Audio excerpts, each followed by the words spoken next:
our usual practice to meet every last Tuesday in the month and to reflect on the major developments during the previous few weeks.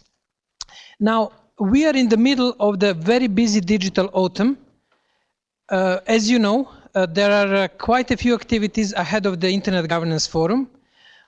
I know that most of you are quite busy and involved in different meetings related to digital issues, from cybersecurity to human rights, blockchain, artificial intelligence, internet governance, you name it and you have it. Now, the main purpose of today's discussion will be to review, in addition to reviewing the latest developments, also to indicate where we're toward the IGF, Internet Governance Forum, as you know, will be held in Geneva between 18th and 21st of December. And it will be, in a way, the final event of this very busy year in the digital field. The plan for today, in addition to our Internet monthly briefing, today we will have also a session focusing to access to justice in digital issues. There is a major question that citizens, organizations, institutions do not have possibilities to protect their legal rights in digital matters. Therefore, we'll be discussing today, starting at 3 o'clock, with a few experts, the ways and means that could be used in addition to traditional courts in order to protect rights online and rights offline, which are increasingly mediated by the internet. This is the plan for today. Therefore, we start now with the monthly briefing. At 3 o'clock, those of you who can who can stay here can join Digital Geneva talks, focusing on the exact question is where and how to protect legal interests in the digital era. Therefore, we'll have 1.5 hours to do the mapping of the various developments in this field. Now we'll start with the monthly briefing. Arvin, please, if you can zoom to the main screen, Davide, please. Yep. Now, this is the list of the major events that we had in this month. You can see that it was very busy month. There were events related to Geneva Peace Week. We had a major event with Brad Smith focusing on Geneva Digital Convention. There was a web summit. I won't be going through the list of these events. Only the last few days we had the Global Conference on Cyberspace in New Delhi, and right now we have a 6th United Nations Forum on Business and Human Rights, where apparently I heard that the question of digital and human rights is focusing high on the agenda. Therefore, digital is all over the place. This is an important issue which is starting to dominate discussion also in the traditional issue areas, like human rights, trade, health, and other fields. Therefore, please, you can review the major events. We'll be mentioning them while we are going through answering the question what happened in November. Next, please. Okay, next. First, you can find on the table barometer where we try to follow the pressure in the different fields. As you can see, there is increasing pressure when it comes to the global IG architecture, especially with discussion what can be done after the failure of the UNGG to produce the report earlier this year. Therefore, there is a discussion where one can discuss cyber issues and cyber norms, but we'll reflect it as one of the selected trends. Sustainable development, according to our analysis, featured equally during, there were not any major developments. Security has been, the importance of security has been rising since the beginning of the year, and here we have increasing pressure with more and more DDoS, denial of services attacks, with the importance of Internet of Things. Now the security vulnerability in Ethereum, one of the virtual money systems with 500,000 units of the Ether cryptocurrency being compromised by the hacking by external actors. Next. Next, Arvin.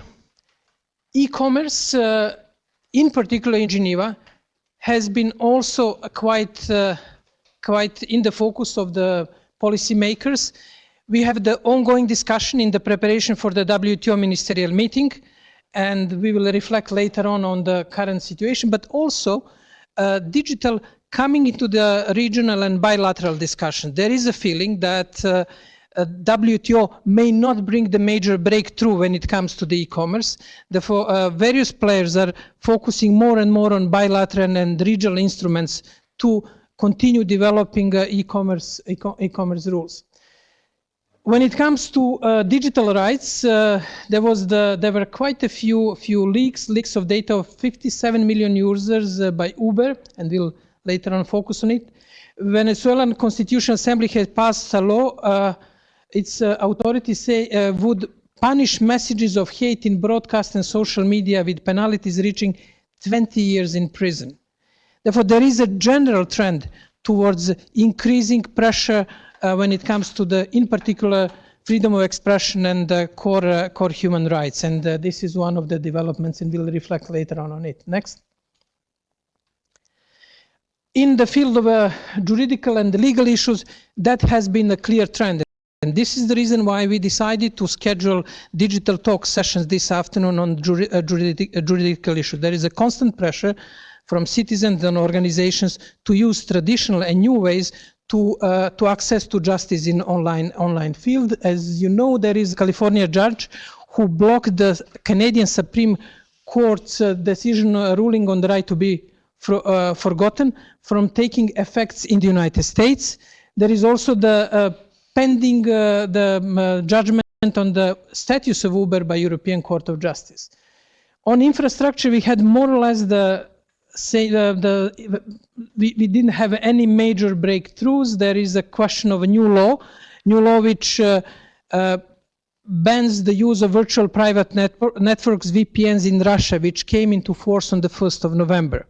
And we're now waiting to see how it is going to be implemented and how it is going to affect users in Russia. As you know, Russia and China decided to ban or to restrict use of the VPNs. VPNs are virtual private networks which have been used for the full access to the internet, especially bypassing any sort of restriction which exists on the country level. I'm sure that you're following the question of net neutrality. It is there is a very heated debate. Obviously, whatever is happening in the United States affects the internet globally. And as you can, you may followed and heard that there is a strong push towards the revision of the 2015 net neutrality rules and return to some sort of banning of net neutrality, and essentially, if I can simplify it, moving the internet in the situation where the packets and internet traffic won't have the same status. Therefore, we'll have VIP internet, and we'll have a different type of diversification of the use of the internet, more secure, less secure the internet. It is very likely that this ruling, which is scheduled for the 14th of December by US Federal Communication Commission, will substantively change the way how internet is used and developed further, especially with this major diversification. Now, the last point, the last trend which we have been following carefully is related to new technologies. Internet of Things, artificial intelligence, blockchain, big data.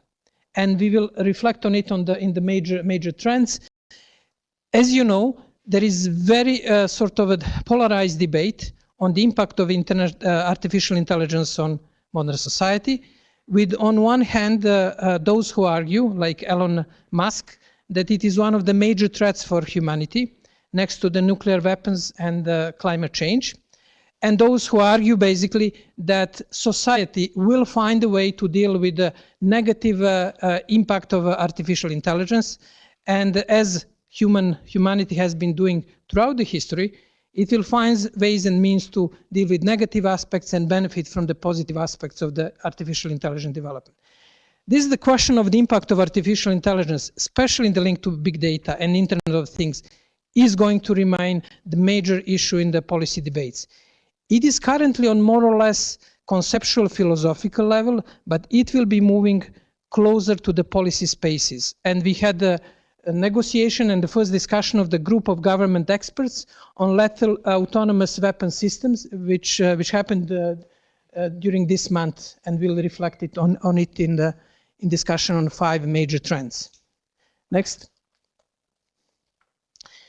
Okay, as now you have all of these developments, many events, you're following them on daily basis, and what we try to do is to highlight 5 major trends that in our view mark the previous month, and it will influence the forthcoming developments in digital field. Next.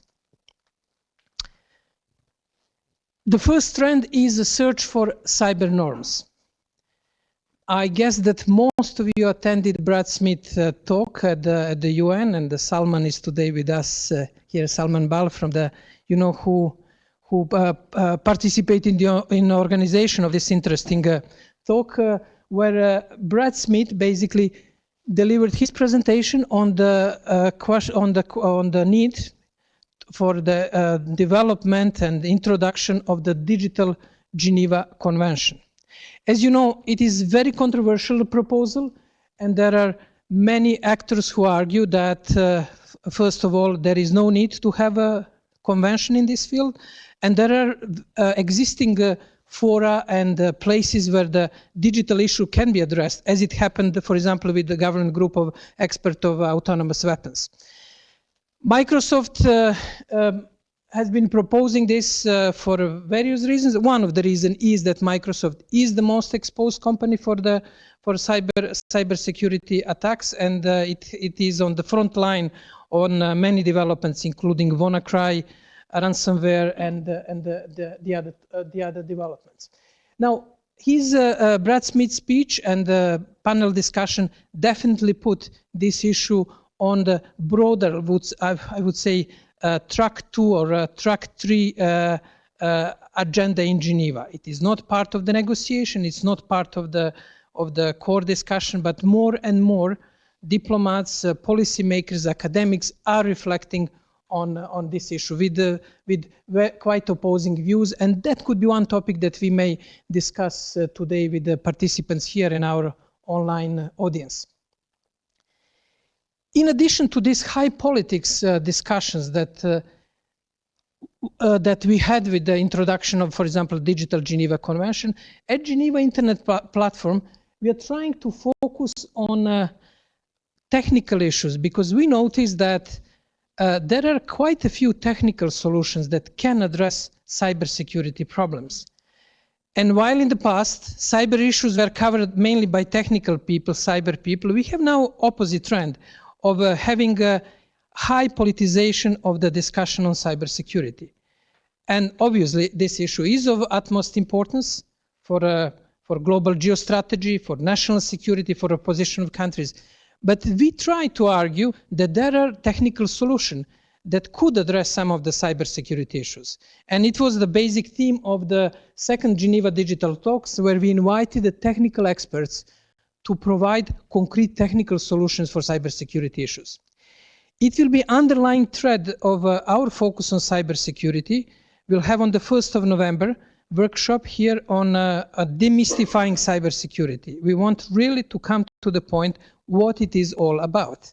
And then we can discuss political, legal, and other aspects.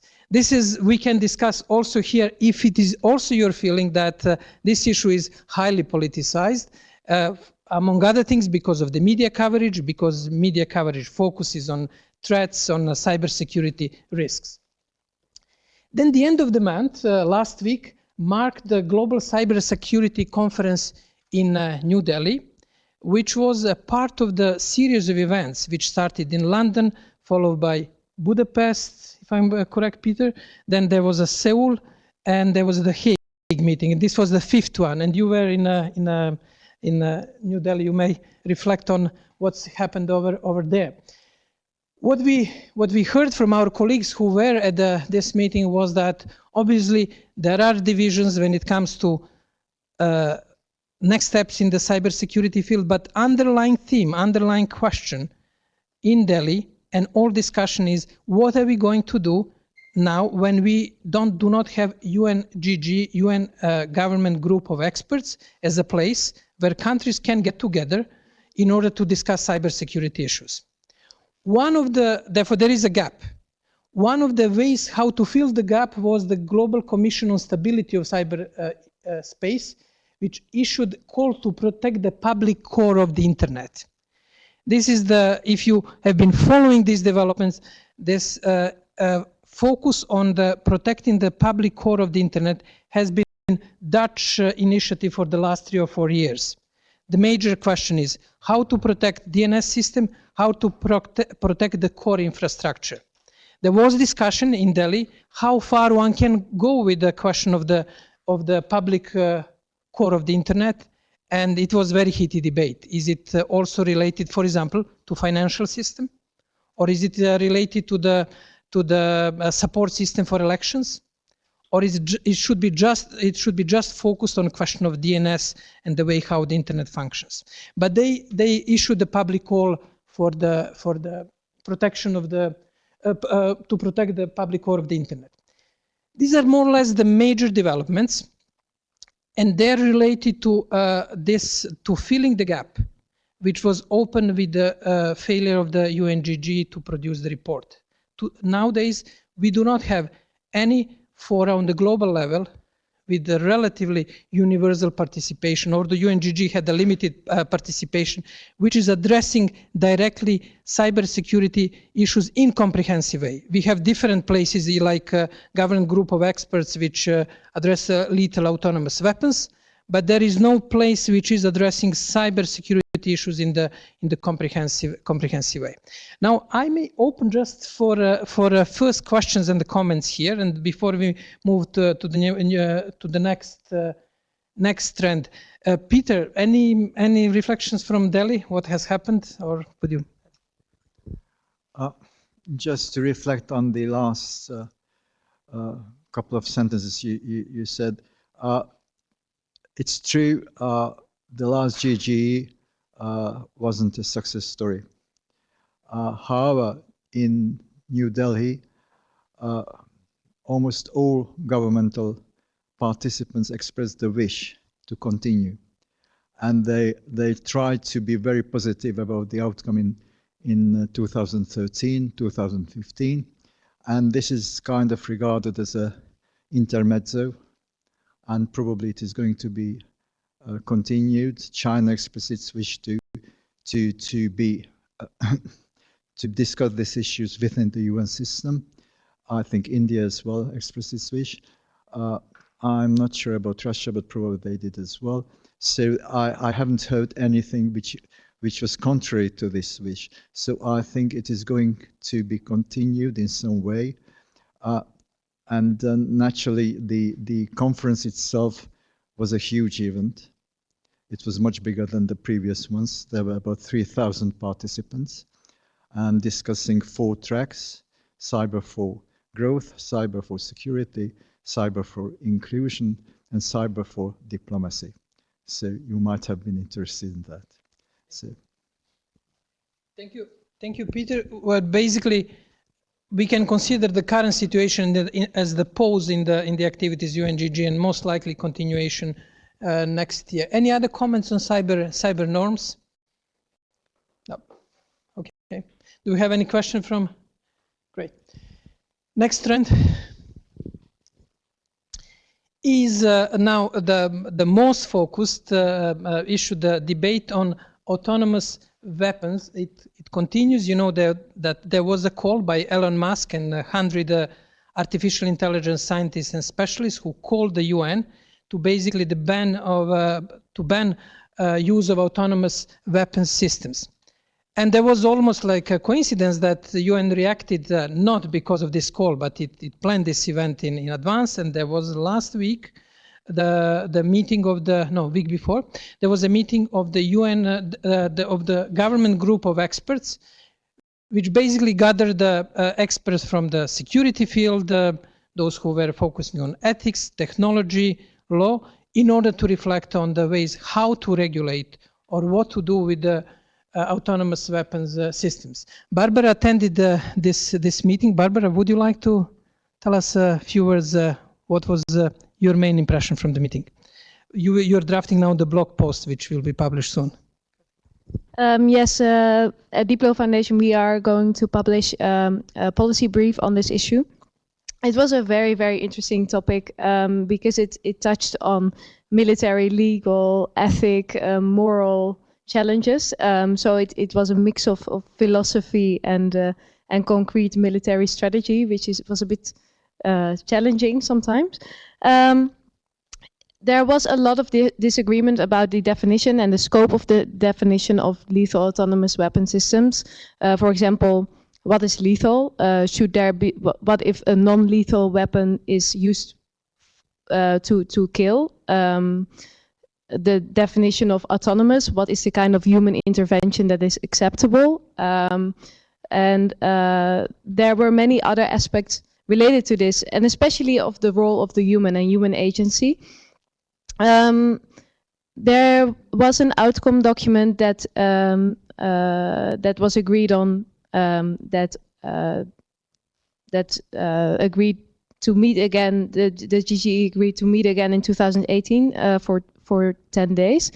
They also agreed that international humanitarian law continues to apply to lethal autonomous weapons system, and that states remain the responsible agents when they use and deploy lethal autonomous weapons in armed conflict. But apart from that, there is a lot of discussion that is still needed for any agreement on this matter. Well, then the question of regulating the robot killers will take some time. But we had the last month inauguration of first citizenship, robot citizenship by Saudi Arabia. Sophie became sort of a robot citizen of the Saudi Arabia. Therefore, this question of independence of the human action, our discretion to act in competition with artificial intelligence and robots will be definitely will be coming more and more often on the agenda of the UN and different policy processes. As you can see, quite on a few other issues, you have the first phase where issues are discussed well, among philosophers, among people who are reflecting on ethics, on the broader issues, and then they trickle down later on to the policy processes. And this discussion on the autonomous weapons system is this bridge between, let's say, academic, philosophical spaces towards the UN. Obviously, we couldn't expect any sort of agreement during this first discussion, but it is the initiation of the process, and we'll be finding, I guess, more and more discussions of this type when it comes to the human rights, when it comes to the economic aspect of artificial intelligence and use of big data. Therefore, that interplay between artificial intelligence and human agency, which is currently discussed on the philosophical level, will be coming more and more frequently into policy processes. Do we have any comment or question on this point? Thank you. Christiana, you were at the meeting, yes? Part of it, thank you. I would just like to make a small nuance here, because we call this a GG on lethal autonomous weapons, and we refer to our GG cyber. But the two processes are extremely different. This GG on laws has the advantage of being an open process. All member states are allowed to participate.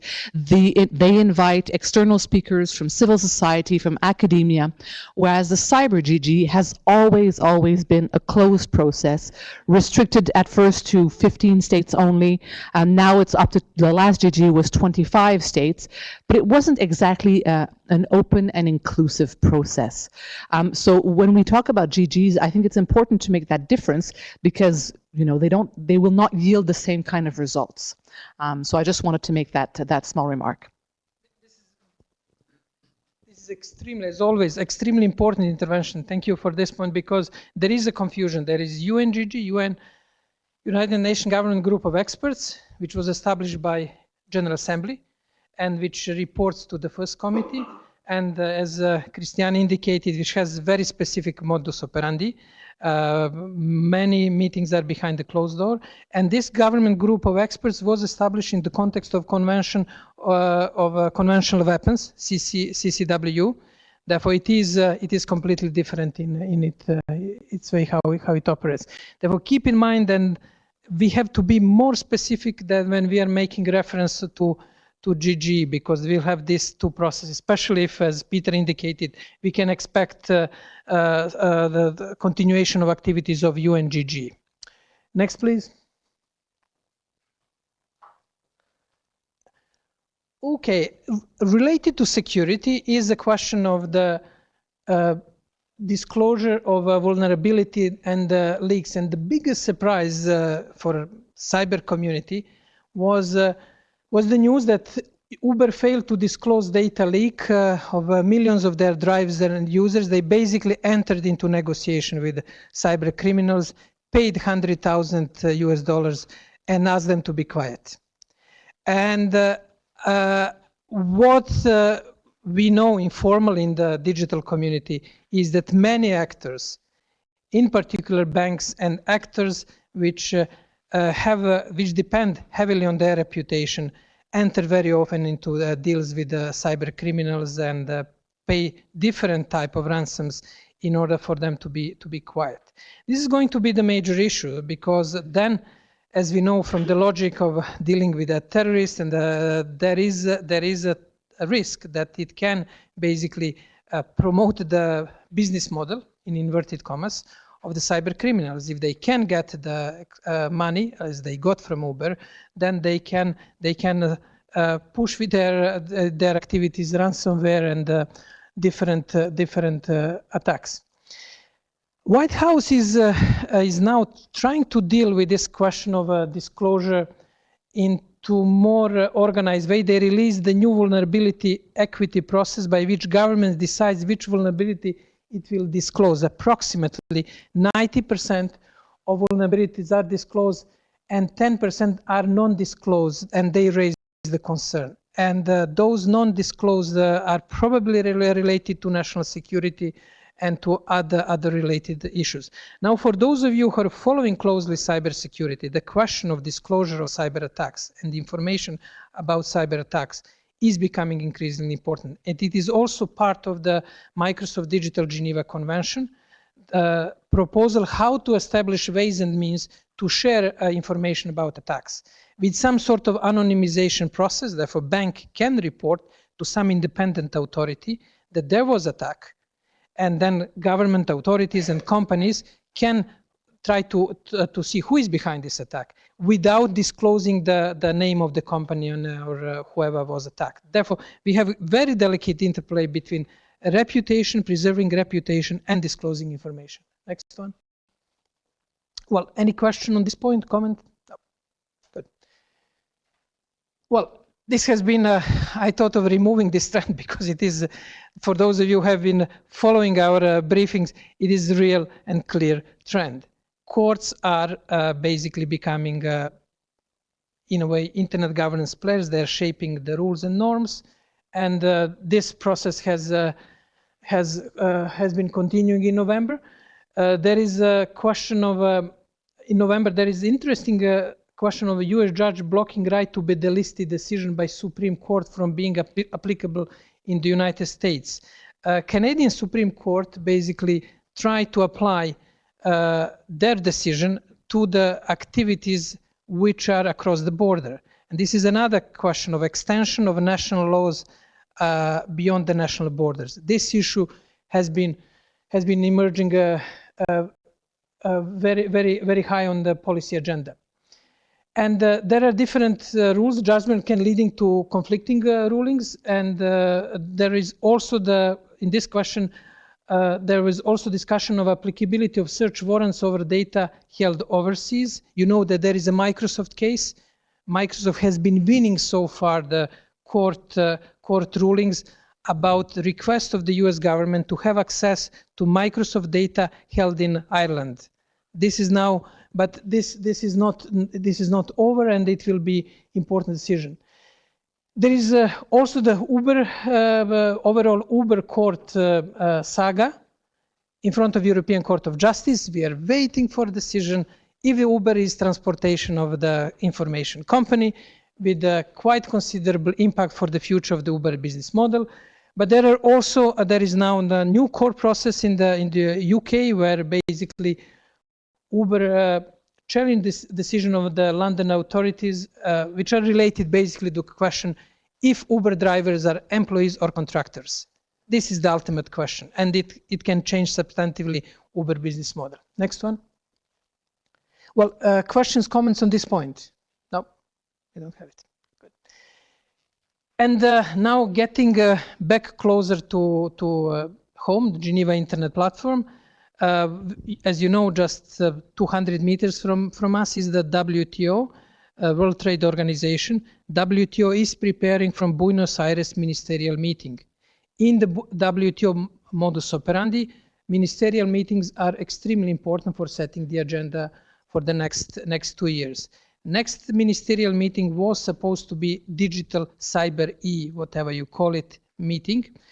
But according to the news that we are getting from the negotiation, it seems that there won't be definitely consensus on the way how to proceed with the coverage of e-commerce rules, with more or less division between some developing countries, majority of African countries, but not only African countries, India and other countries arguing that it is too early to introduce new negotiating mandate on e-commerce in WTO, which is requested by European Union, United States, and mainly OECD countries. OECD countries argue that e-commerce is becoming so important for the global economy that there is a need to introduce new rules into the WTO context. The other group, mainly African countries plus India and a few other countries, are arguing that first, they are not prepared to benefit fully from the new rules. They need more capacity development, economic and the other capacity development. And second, they want WTO to focus on the completion of the Doha agenda. And they think that refocusing of WTO activities on e-commerce could confuse these two agendas. As you know, there have been quite a few negotiations and attempts to reach the compromise, but it is very, very unlikely, except if some miracle happens, that we'll have a compromise in Buenos Aires. Therefore, all the context, 1998 work program, which currently is the basis, formal basis for the WTO negotiation, will remain in the place. We will have a quite, I would say, heated debate next year if we don't have a breakthrough in Buenos Aires, and this issue will be emerging more and more on policy agenda because of the development of e-commerce. Regional organization will be trying to fill this gap as well, and there will be more and more regional initiatives. Those are 5 major trends. Roxana, do we have any question from online audience? Could you? Okay.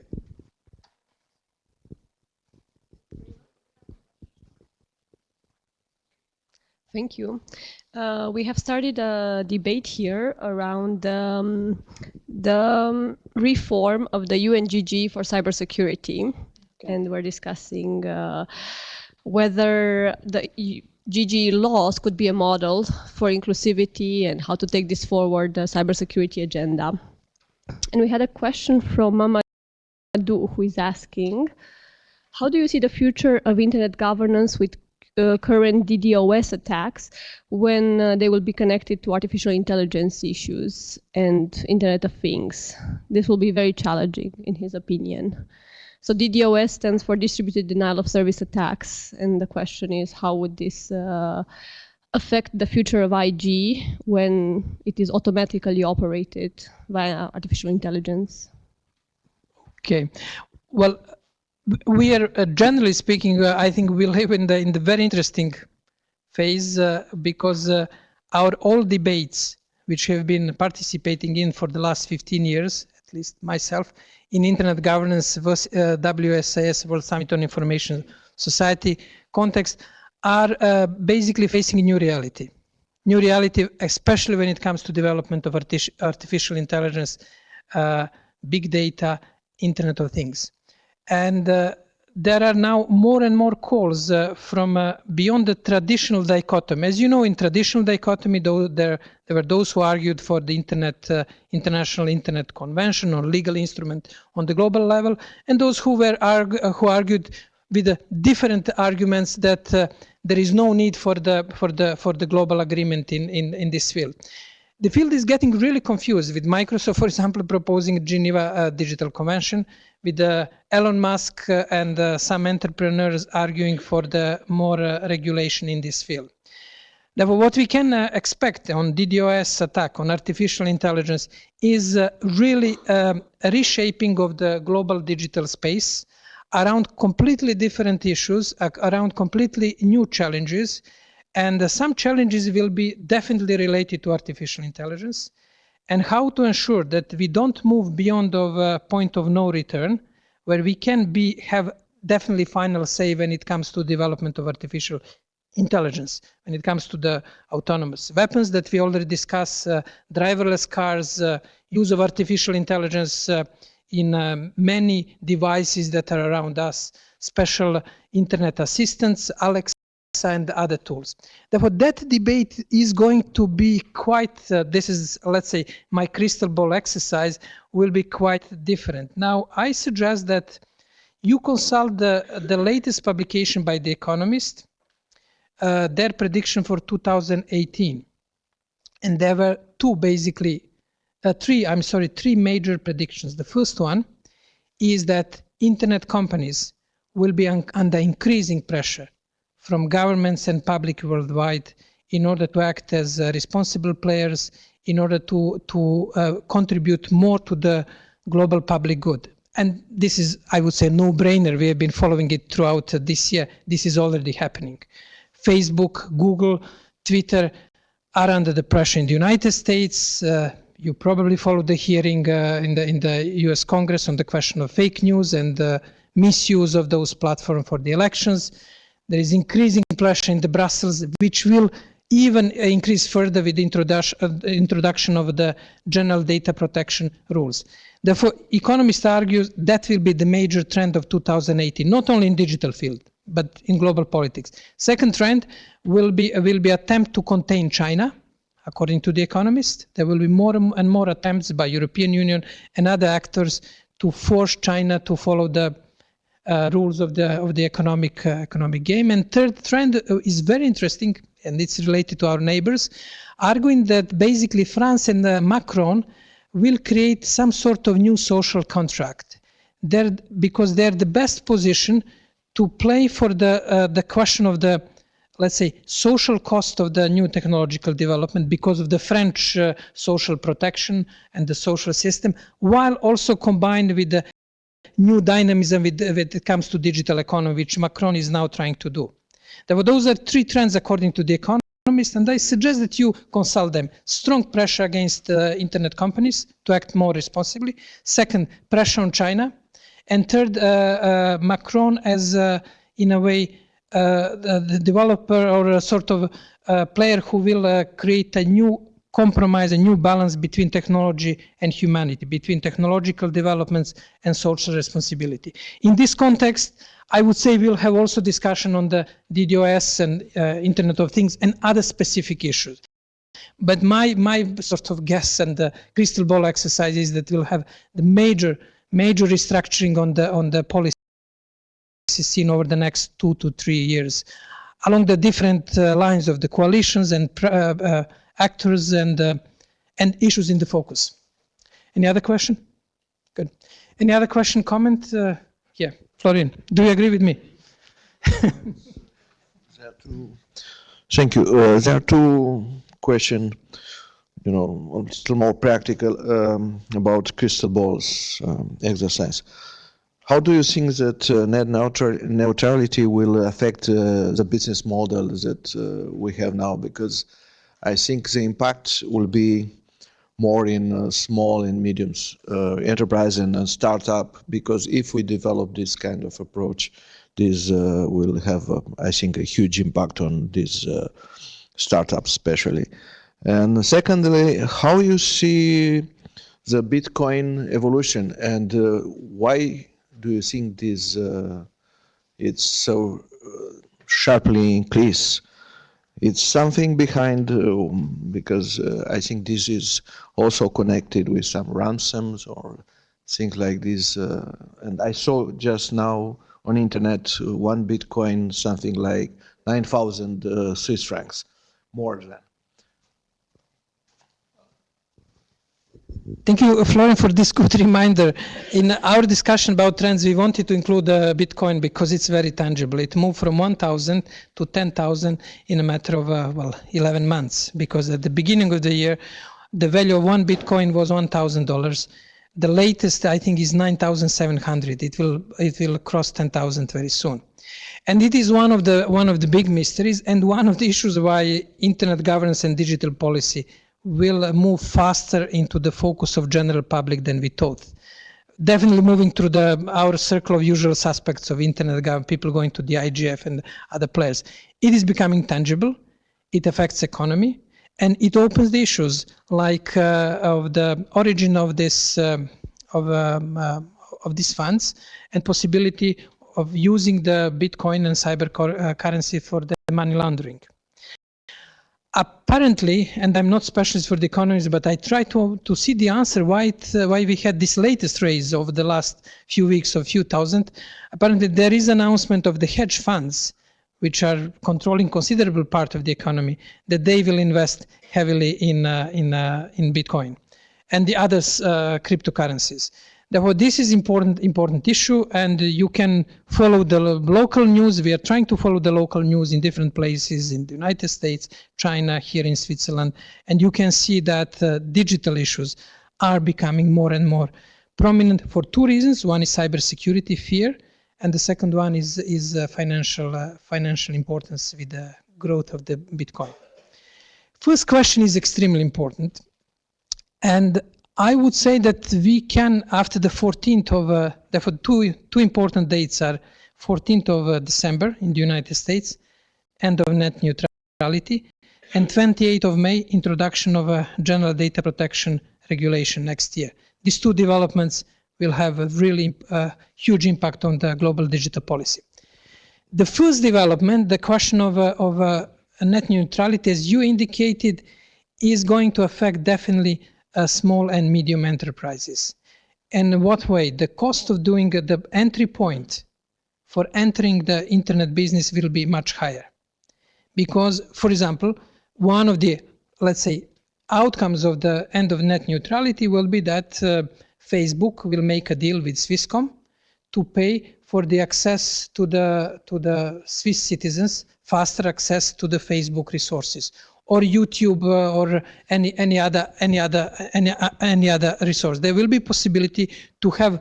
I'm coming on this. There will be possibility to make these special channels once you basically declare that internet packets and internet traffic doesn't have the same status.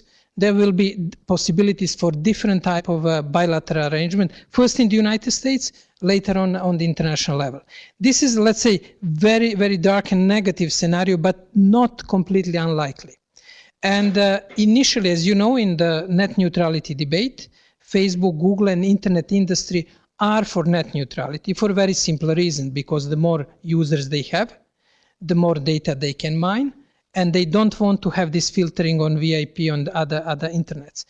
The reason why net neutrality debate is reopened, and while we'll have a new rules on the 14th of December, is the strong lobbying power, especially with the Trump's administration, of the telecom industry. Telecom industry basically wants the higher share of the income which is coming from the internet.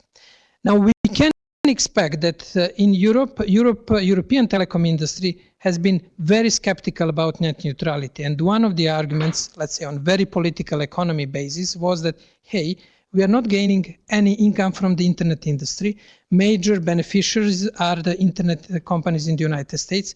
Why we don't have different rules, not according to net neutrality, in order to have more income to the internet or to telecommunication companies in Europe? Now, what does it mean practically? Once net neutrality as a rule is challenged, you can have all sorts of agreements. Is it going to affect the internet industry?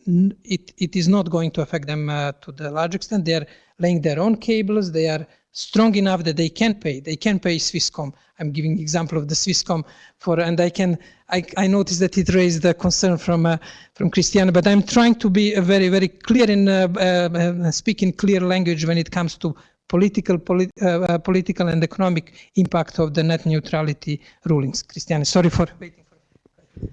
Thank you. I was just a little bit perplexed by your comment because, I mean, this is a ruling that applies to the U.S. and to U.S. companies. Canada will certainly continue to abide by net neutrality. So if any of these companies want to operate in Canada, they will not be able to throttle their services. So as long as we or any other country in the world decides to maintain the net neutrality rule, I mean, of course, small businesses in the US who want to try to get online and try and get their business online will have a challenge. But that doesn't mean that your country or my country have to follow that ruling in the US. And certainly for us, there is no question that, you know, net neutrality is going to be questioned because the government is 100% behind it, and it would take a lot of lobbying by any company to be able to change that and to convince us of otherwise. So from our perspective, it's an unfortunate decision if it happens, but it's not the end of the world. Thank you. That will be, there are a few interesting. Thank you, Jovan. Just still on the net neutrality, I see there also another danger that could maybe it's not in the room, but if telecom companies like Swisscom or Sunrise, whatever, can decide who shall send the information at which speed, you might then get to a second stage where governments might say, if the telecom companies decide that, why should me as a government not decide that? So in a way, it would be kind of the justification for certain governments to put certain internet companies more under pressure in maybe manipulating their data exchange compared to others. And I have the feeling we are talking only about the telecom and the internet providers, but there might also, the governmental aspect might also come into that, which would open again another Pandora box.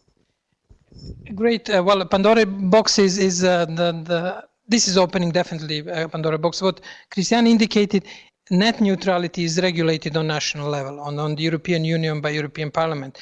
Therefore, this is definitely true that Canada will, and it's strong promoter of net neutrality, can say, okay, here we have a national border.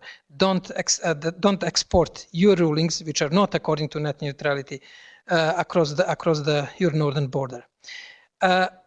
It is going to happen in the quite a few countries will react in this way. I'm a bit skeptical because of the internet business model, and you mentioned the cloud, you mentioned the question.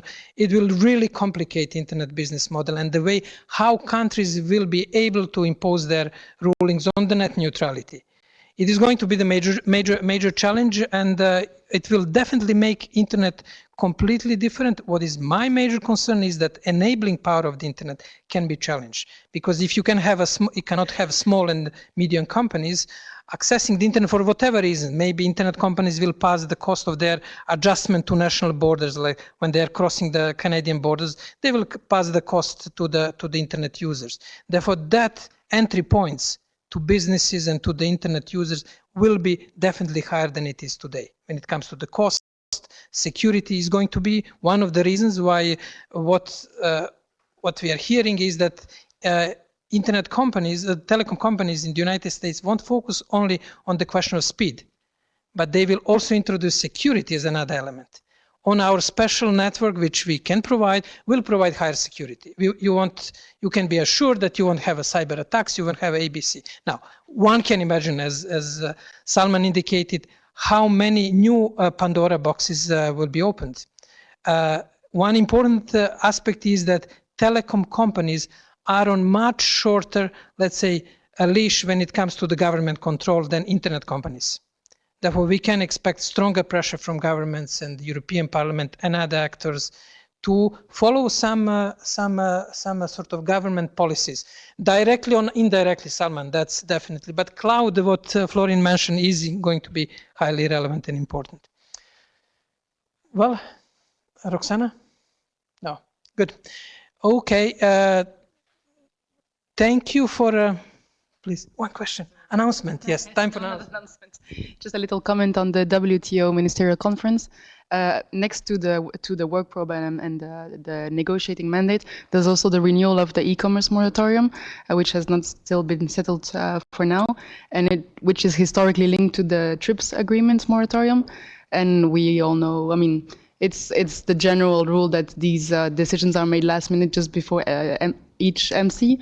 But we all know the developments since last year in all these issues, and you know, we might have more difficulties this time than previous time. So it won't be as automatic as it was. it's, well, for the moment, it's still not settled at least. So we also keep in mind. We'll report also on a very interesting event on jobs, which Permanent Mission of Belgium organized with the ILO. Do we have any other announcement and comments about the development during the next month, please? Sorry to be so vocal, sometimes, not always. In your main events list, I don't know if it was in the November one or if it should be in the December one, but this week, I believe in Strasbourg, they're beginning negotiations on an additional protocol to the Budapest Convention, which is there to manage cybercrime between states. So you know, those negotiations are starting. I'm not sure if there's a deadline for them, but that would be one event that we can watch out for in the future. Thank you. And then, Florin. Just an announcement that the new commissioner for DG will be for communication and digital economy will be in Geneva on 18 and 19 of December, being part of Internet Governance Forum. It's Bulgarian commissioner. Yes, the new one, Gabriel. That she's quite open for new ideas and discussion and engagement. Therefore, that would be an interesting meeting. Well, the events ahead of us, World Internet Conference in Vujen, and we'll have Peter going to Vujen. Therefore, Peter, you will report what's happened over there. And then we have, well, a start of the new negotiation of additional protocol. Thank you, Christiane. We'll have Connecting Europe with the Building Blocks, Making the Digital Single Market a Reality in Brussels, WTO ministerial meeting in December. Then prior to the IGF, there will be GigaNet annual symposium in Geneva. GigaNet is academic research community. We'll have also on the 16th, very interesting event of civil society here at Geneva Internet Platform. I don't know if it is open for the observers. I guess all of us are in a way civil society, where different parts of civil society will meet and try to see what can be done during the IGF. As you know, there are two major sort of groupings in civil society. One arguing that civil society can rely more on governments in protection of the public interests in simplified format, and the other groupings are arguing that pure multi-stakeholder model and participation of civil society on equal footing is the way how to promote and protect internet rights and the position of civil society. There will be there is an interesting discussion initiated by Richard, who we are missing Richard today, who basically argued that civil society may play the role as civil society played in the negotiation of landmines of cluster munition, where there was a blockage in intergovernmental process, and then civil society created a new dynamism, and well, they got 2 Nobel Prizes, one for the landmines, the latest one for the nuclear non-proliferation. That will be an interesting event on the 16th here at JP, and then we'll have Internet Governance Forum between 18th and 21st December. Well, 200 workshops. Don't miss our exhibition at Art at the IGF, which was set with the help of UNOG and the Internet Governance Forum. We'll have artists from all over the world, digital artists, basically showing how do they see the question of digital policy through their artistic installations. It will be at the major venue at the IGF. And then VUSID on 20th December. VUSID Forum Open Consultation Process, first physical meeting. We are really getting too close to Christmas. And don't worry, we won't have a briefing on what would be the briefing now on the 26th or 27th. Oh, yeah, I know, Christiane. But we'll find some other way to close the year. Thank you very much for your attendance and a very interesting discussion. We are starting at 3 o'clock with the next session, focusing on question of jurisdiction and access to justice. Those of you who are interested to follow this discussion, please join us. Stay for some refreshment, and we'll continue at 3 o'clock. I invite our online colleagues to follow the regional briefings of the regional hubs together with Stephanie and Sorina. All the best. Bye. Thank you. Bye. Thank you, Jovan, for the excellent roundup of the developments and the analysis of the top trends in November. That was a busy month indeed, and a very interesting one. Roxana, thank you also for moderating the vibrant online conversation and for sharing our questions with Jovan and the in situ audience. For our online participants, we now have the regional update, so please stay with us.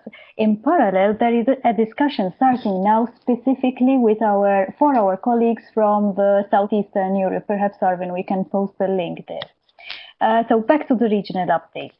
We first have Jacob from Ghana, who will share updates from Africa. So over to you, Jacob. Good afternoon from Ghana. My name is Jacob Odami Baden, and I'm here to give you a quick update of what happened in the digital space for the month of November in Africa. Now, the big one happened in Nigeria, where Facebook has launched a digital initiative in that country.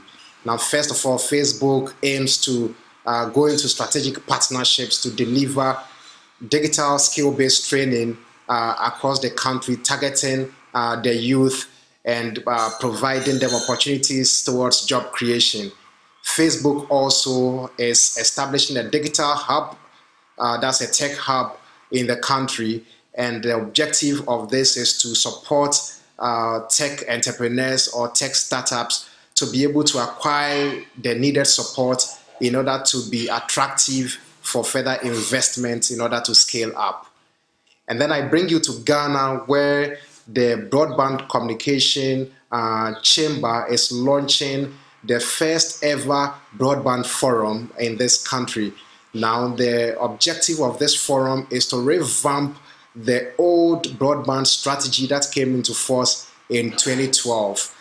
Now, the Broadband Chamber believes that Ghana has got to accelerate efforts in the broadband space in order to be able to attain and achieve the objectives in the Sustainable Development Goals of the UN.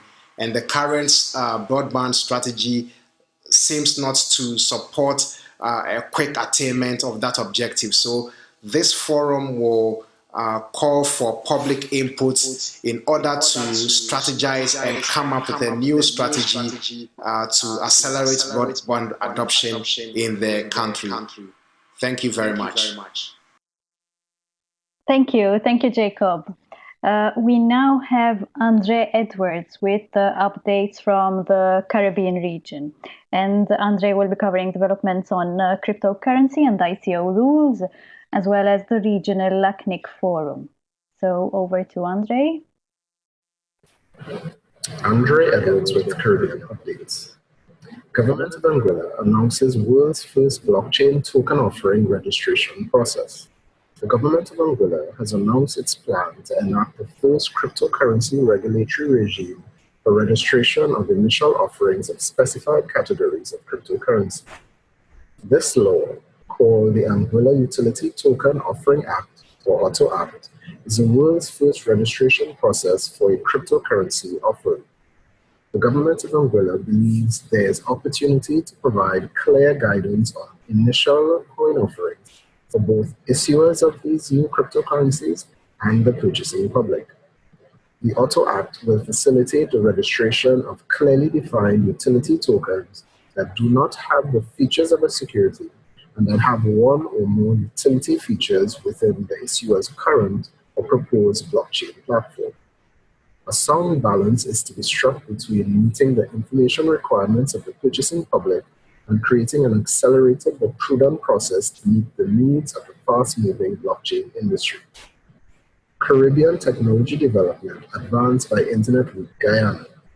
The Guyana Ministry of Public Telecommunications hosted a meeting which was jointly organized by the Latin America and Caribbean Internet Addresses Registry, LACNIC, the Caribbean Network Operators Group, CARIBNOG, the Internet Society, ISOC, the Internet Corporation for Assigned Names and Numbers, ICANN, and the Caribbean Telecommunications Union, CTU. The week-long tech conference provided capacity-building sessions focused on awareness of the Internet landscape, Internet governance issues, cybersecurity concerns facing the region, the operations of the regional Internet registries, and ended with a youth ICT day designed to highlight the tangible dangers of unsafe online behavior. Google's parent Alphabet and AT&T float Internet balloons in Puerto Rico. Google's parent Alphabet Inc. partnered with AT&T to advance the Project Loop initiative in Puerto Rico to deliver the Internet to remote areas of Puerto Rico using high-altitude helium balloons where cell phone towers were knocked out by Hurricane Maria. The balloons are more than 60,000 feet above land and navigate using an algorithm that puts them in the best position to deliver signal by rising and falling to ride wind currents. Alphabet is using machine learning-powered algorithms to keep the balloons clustered over Puerto Rico. AT&T has deployed over 14 temporary cell sites, and more than 60% of Puerto Rico and 90% of the U.S. Virgin Islands have been reconnected. Thank you, Andre. Some very interesting updates from the region. We now have Sita Lakshmi with updates from Asia, in particular from Pakistan. So over to you, Sita. Hi, this is Sita Lakshmi from Indonesia. I would like to update you for Asia region, in particular Pakistan. Last Saturday, November 25th, Pakistan Electronic Media Regulatory Authority or PEMRA blocked private television news channels. This decision was made hours after police forces launched a crackdown for sit-in protesters in Faiz in Abad, Islamabad. In their memo distributed to all news channels, PEMRA informed that under the Electronic Media Code of Conduct in 2015, the live coverage of any security operation is strictly prohibited. TV channels are advised to exhibit utmost sensitivity regarding the matter and refrain from live coverage. The blackout of private television news channel then brought people to social media. It was not that long because the Pakistan Telecommunication Authority or PTA on the same day blocked all social media access such as Twitter, Facebook, and YouTube. It was temporarily restored in the afternoon but blocked again short after. The next day, on Sunday, both institutions restored its order, opening access to private news channels and social media again in Pakistan. Thank you very much. Thank you, Sita. So once again, thank you, Jacob, Andre, and Sita for sharing the updates from the region. All the updates mentioned today by Jovan and by our colleagues are described in the observatory at dig.watch, where you can find additional resources and sources for each of the updates. And that brings us to the end of our November briefing on IG, and actually it is the last briefing of the year. So thank you for participating in today's briefing, and the recording and the presentation and the digest will be available soon. And perhaps one final announcement, we will have the Geneva Digital Watch newsletter. It will be available for download this week on Thursday at digwatch/newsletter. So thank you once again and see you very soon.